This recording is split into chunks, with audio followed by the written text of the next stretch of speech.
in the second book, I knew that it was going to be about who Dees is really. You have a sense of who he is in the first book, but Karen doesn't.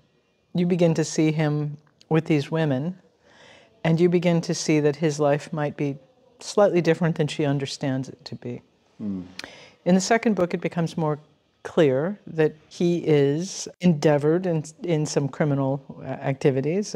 He is, I guess, what some people might consider bad, but she loves him. And, you know, I think of him as the worst, most wonderful person. And I wanted the reality that he has only one real moral compass, and that is what's important to his family.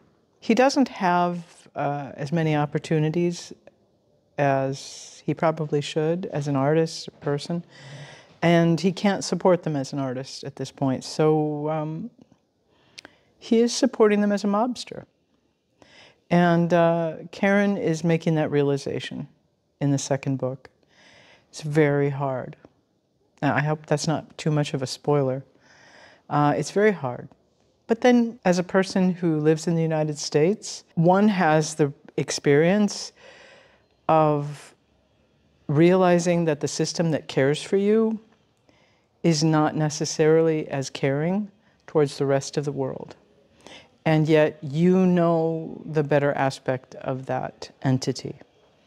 So there is a parallel. I guess that's probably the amount I can say about that. I think it always has been. I mean, we're starting out, this book begins with the United States involved in this Vietnam War. And that's not a war that was fought that benefited really anybody. Maybe the very wealthy, maybe the corporations, maybe the bankers, I don't know. But I knew people who came back in pieces. I knew people who came back scarred profoundly. So it didn't really benefit them. It didn't benefit the people in Vietnam who were so terribly brutalized.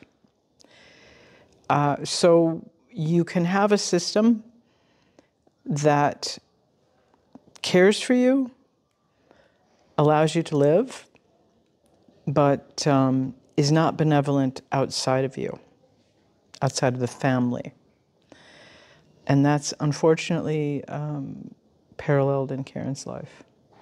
Well, right now, we believe what we believe. He has told her what he's told her. She believes what she believes. The prequel that's coming is going to shed more light on that, and other books will make that more clear, what's really happened there.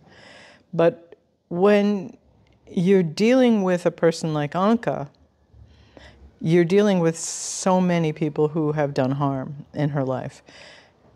Governments, institutions, and then just the fact that no one who experiences that level of trauma can possibly be healed by what comes afterwards. There's always going to be the remainder of trauma in their life, some remnant of it.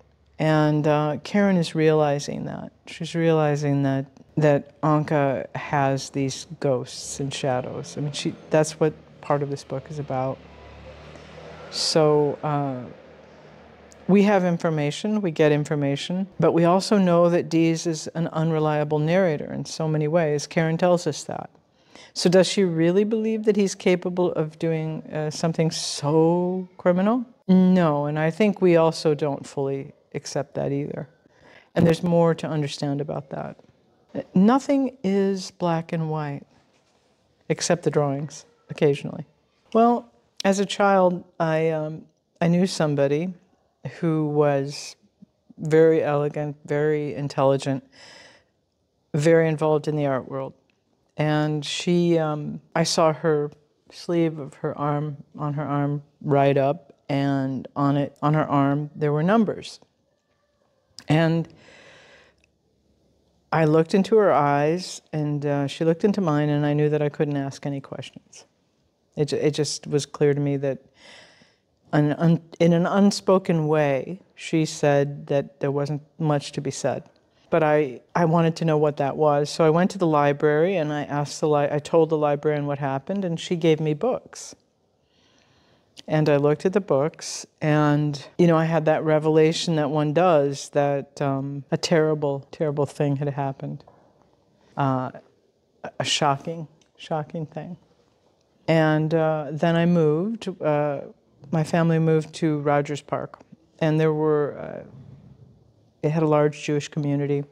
Many of my friends' parents were either survivors or their extended family had been lost. And so I began to, the picture came into focus. And I saw that something had happened prior to my birth that was still sending shockwaves throughout people's lives. And it would never stop.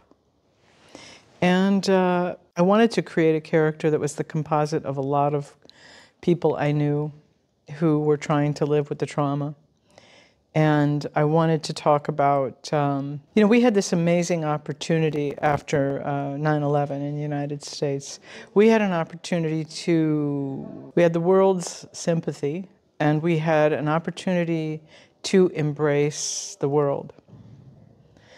But the country, the government of our country, chose not to do that at all, and chose to use 9/11 as a pretext to invade Iraq, which they later admitted had nothing to do at all with 9/11, and to despoil it, to murder 500,000 people, and to take their oil. And this was a mistake, of course, you know. It was the wrong thing to do. What I wanted to do with Anka is I wanted to create someone who had a tragic, traumatic experience, but who chose, as a result, to embrace instead of reject and become predatory. She doesn't choose hatred. She is like an awful lot of survivors who have spoken out recently. She has chosen love, and she has opened her heart to the world in a beautiful and powerful way. And she can be dismissed by readers, and I think she has on occasion been, because she is suffering with trauma. And the trauma causes her to do things that some people might see as crazy. I don't think that the level of trauma that somebody such as Anka experiences could ever not have a level of what some people would describe as crazy. But I love the fact that she doesn't see what she learned, and I know this because so many people who were survivors are amazing souls.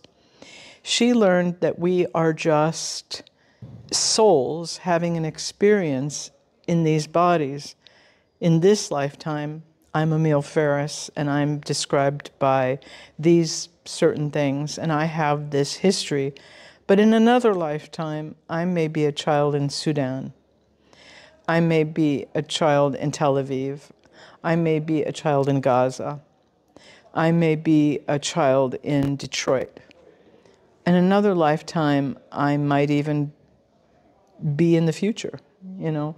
So we're just having the allegiance to a tribe in terms of our ethnicity is a mistake. It's a way to separate ourselves from the world. Anka understands, and I wanted it to be spoken about, that we have something much greater to do here, a universalist experience of life that isn't predicated on our background, on our experience, or on our tribal allegiances, but is predicated on our embrace of humanity and each other. Well, I kind of follow my joy. Like, I love to draw people. I love to draw people because, to me, people are moving energy, and they're constantly changing their frequency. And there's a frequency in their expressions, and there's a frequency in their demeanor, there's a frequency in their appearance. They carry their pasts with them, so there's story upon story in a human face. And I begin with the person, usually. Sometimes, occasionally, I'll begin with a building, which I also love, or a monument, or a piece of art. But always these are moments of frequency frozen for examination. And I don't always map out how the story is going to go. I allow the story to tell itself to me. The stories are there. The stories are in the human face, and sometimes the stories are in the buildings. Of course, there are stories in the paintings, in the monuments. And anytime you make a decision, you close the door on other things. So you're constantly trying to make decisions that offer the most opportunities. Because I don't always know. With the first book, I absolutely did not know where it would end, what it would be. With the second book, I had a much clearer picture, but I still allowed Karen to talk about what she wanted to and to allow that to happen. What that often meant is that she would go into detail about things that were extraneous to the story. And because it's in a diaristic format, that has to be explored. You have to look at things. So there was a great deal more to the book, to the second book, than could ever be put into the second book. And it had to be explored. It just had to be illustrated, written about. If it were not published, if it were a diary that could have come out, you know, in a different way, then I could have included that material. But that material had to be excised because her exploration, you know, she's bringing along the reader. And so the reader has to come along and feel like there's a cohesion. And her discovery, a certain amount of it is acceptable.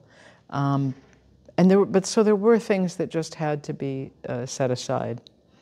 And that's really how it's done.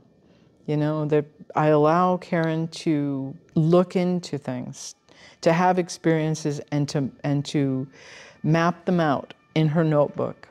And I'm not sure if the reader senses that they were there, but many of them have been taken out because they didn't move the story forward necessarily. They sort of broadened the scope of the story. So you do tend to choose things that move it in a linear way towards a conclusion. Yeah, I still have fondness for some of that. I come across it and I think, oh, I love that. A lot of it was with the brain. Some of it was with Franklin or Francoise. Some of it was with Shelley. There were quite a few things that I explored in their relationships, those relationships, but they didn't move forward. I think of comics more like silent film. To me, silent film and comics have more sympathy with each other than anything else. Because, you know, the absence of sound explicitly, as you have in a modern film, allows you still hear the train whistle, but you don't hear it audibly. And when you are focused on, like this particular page, you're a kid standing in the grocery store looking at the horror pages. And they were always, when we were kids, they were always at our height, so that we could see them and get enticed by them, so we'd beg our parents for them. But there was always a hook. There was always some aspect of it that was so intriguing that you wanted to open up the pages and read what was inside. But in all of that, I think the truth about the time is that there is an unexplored story. There is the smell of a story.